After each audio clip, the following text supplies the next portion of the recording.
मोदी है तो मुमकिन है। नमस्कार, मैं हूं देवांजलि मोहित्रा। देश बदल रहा है, आगे बढ़ रहा है, ये स्लोगन है मोदी सरकार का, जिसने 5 साल में देश को बदला भी और उसे आगे भी बढ़ाया। फिर चाहे वो विकास के आधार पर बात हो या फिर विश्व में भारत की छवि बदलने के आधार पर। देश में 5 साल में हुए बदलाव को देखकर विकास और देश की प्रगति से कोई इनकार नहीं कर सकता।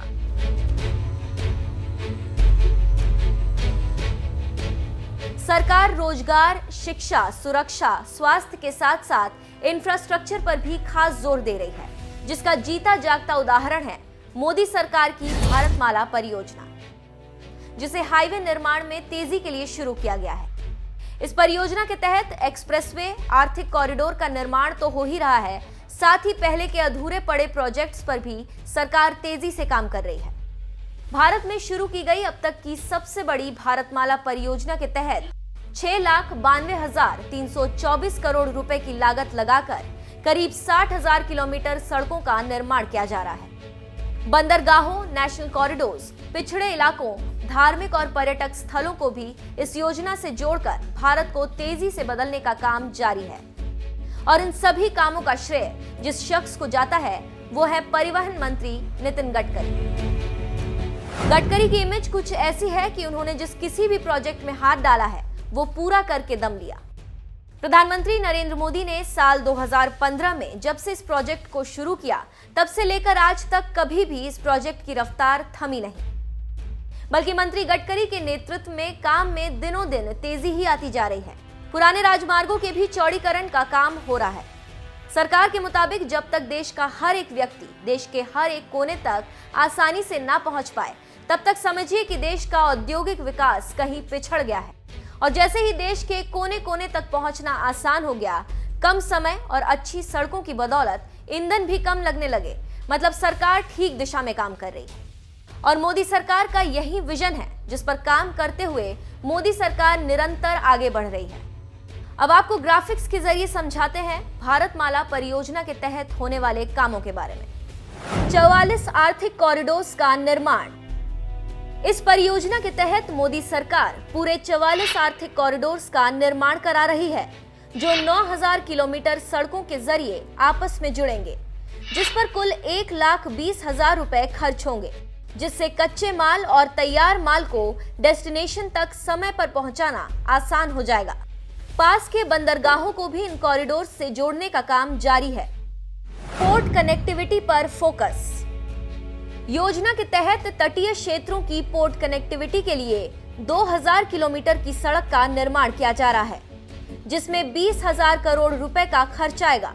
इससे फायदा ये होगा कि तटीय इलाकों में यातायात की सुविधा तो अहम होगी ही, साथ ही रोजगार के भी कई अवसर उपलब्ध हो सकेंगे।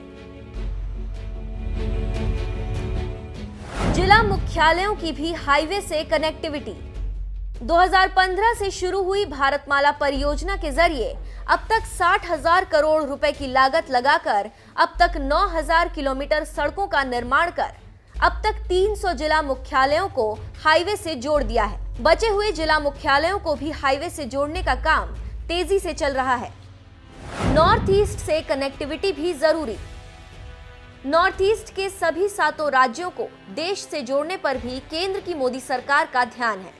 अगर ये राज्य भी बाकी अन्य राज्यों के साथ जुड़ेंगे तो देश में हो रहे प्रगतिशील विकास कार्यों से नॉर्थ ईस्ट के राज्य वंचित नहीं रह जाएंगे। पड़ोसी देशों के साथ तालमेल जरूरी। सिर्फ देश ही नहीं बल्कि पड़ोसी देशों से भी मेलजोल बढ़ाने की दिशा में मोदी सरकार कार्यरत है। नेपाल, भूटान, बांग्लादेश और म्यांमार को सड़क मार्ग से जोड़ने का काम 25,000 की लागत से 2,000 किलोमीटर सड़क बनाकर तेजी से किया जा रहा है। चोक पॉइंट से लोड होगा कब? चोक पॉइंट्स उन जगहों को कहते हैं जहां कई हाईवे आकर मिलते हैं, जिससे जाम की समस्या पैदा होती है। इन सभी चोक पॉइंट से लोड कम करने के लिए 28 रिंग रोड, 45 बाईपास का निर्माण होगा। सड़कों की लेन बढ़ाना जरूरी। 34 सड़कों की लेन बढ़ाई जाएगी। 2 लेन की सड़कों को 6 लेन, 4 लेन की सड़कों को 8 लेन का बनाया जाएगा। चोक पॉइंट पर सर्विस लेन भी बनाई जाएगी। जिससे लोड सीधा हाईवे तक नहीं पहुंचेगा। जिन लोगों को सिटी में नहीं आना है वे रिंग रोड के जरिए सीधे बाहर निकल जाएंगे। 4 धाम जाना होगा आसान। देश के चारों धामों के प्रति लोगों की आस्था ऐसी है कि लोग दर्शनों के लिए अक्सर जाया करते हैं, लेकिन वहां तक पहुंचने का रास्ता आसान नहीं है। इस दिशा में भी भारतमाला परियोजना के तहत काम किया जा रहा है। देश की राजधानी से सड़क मार्ग के जरिए चारों धामों तक आसानी से पहुंचने का काम जारी है। दिल्ली से मुंबई अब दूर नहीं। भारतमाला परियोजना के जरिए दिल्ली मुंबई के बीच 800 किलोमीटर लंबे एक्सप्रेसवे का निर्माण करवाया जा रहा है, जो राजस्थान, गुजरात समेत कई राज्यों से होकर गुजरेगा। 40,000 करोड़ रुपए खर्च कर दिल्ली से मुंबई जाना काफी आसान हो जाएगा। महानगरों में ट्रैफिक कम करने का विजन। 1900 किलोमीटर के 12 ग्रीनफील्ड एक्सप्रेसवे का निर्माण भी भारतमाला परियोजना के तहत करवाया जा रहा है, जिससे महानगरों पर ट्रैफिक का बोझ कम पड़ेगा। दूसरे शहरों की तरफ जाने वाली गाड़ियों की संख्या में भी बड़े स्तर पर कमी आएगी। कई राज्यों में दिखा भारतमाला योजना का असर। इस परियोजना के तहत गुजरात, राजस्थान, पंजाब, जम्मू कश्मीर, हिमाचल प्रदेश, उत्तराखंड, उत्तर प्रदेश, बिहार, पश्चिम बंगाल, सिक्किम, असम, अरुणाचल प्रदेश, मणिपुर, मिजोरम, आंध्र प्रदेश, ओडिशा, तमिलनाडु, कर्नाटक, महाराष्ट्र आदि राज्यों में काम हो रहा है। सरकार का कर्ज भी होगा कम। प्रतिदिन 34 किलोमीटर के हिसाब से हो रहे हाईवे निर्माण के लिए भारत सरकार को और देशों से कर्ज भी लेना पड़ा, जिसे टोल के जरिए भरा जाएगा। इससे साफ जाहिर है कि पीएम मोदी की एक परियोजना पूरे देश के साथ साथ पड़ोसी देशों पर भी कितना असर डालती है। नितिन गडकरी के नेतृत्व में भारतमाला परियोजना के तहत युद्ध स्तर पर हो रहे काम के जरिए आगे आने वाले दिनों में लोग कह पाएंगे कि मोदी राज में अच्छे दिन आ गए हैं।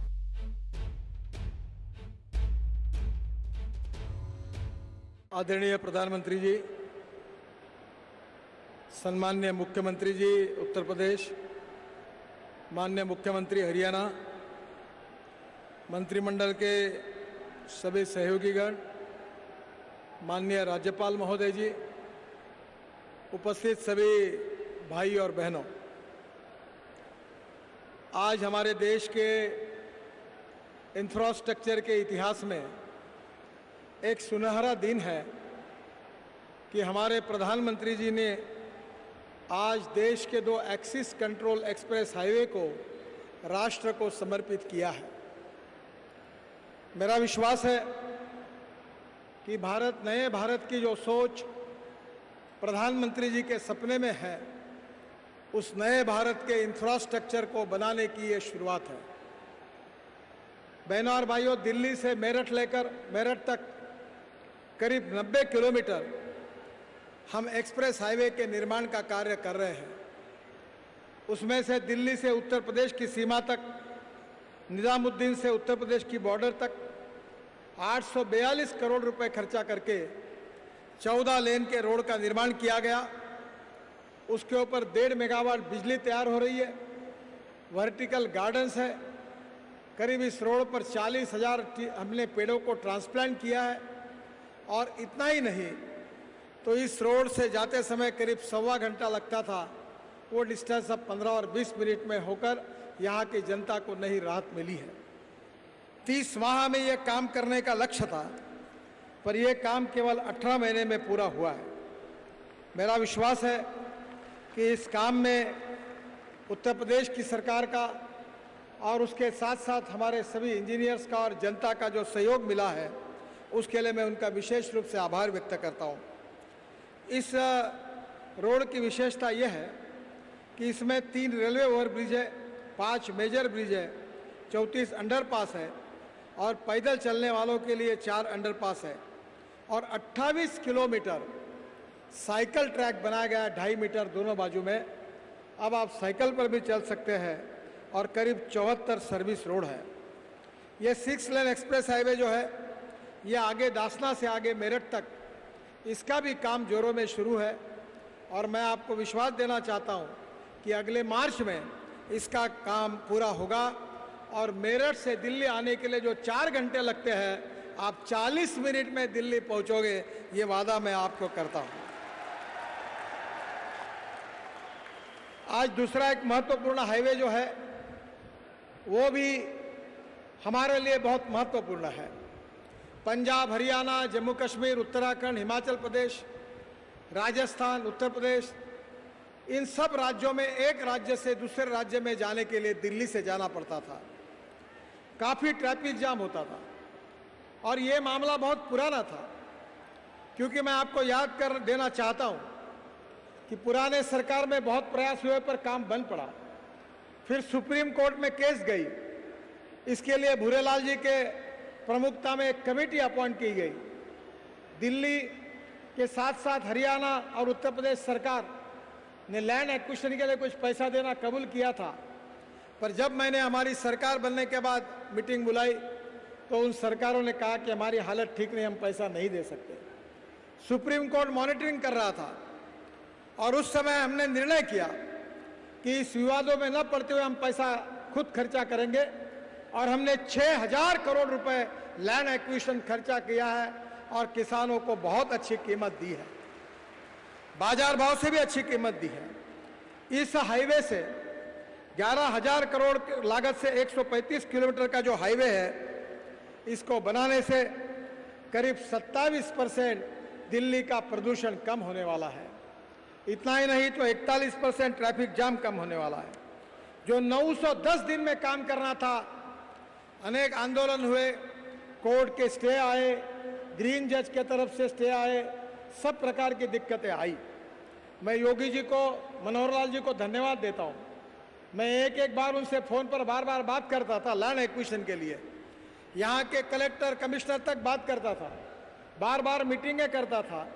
बहुत कठिनाइयाँ आई, पर दोनों राज्य सरकार ने हमें सहयोग किया और उस सहयोग के कारण ये काम हम पूरा कर सके।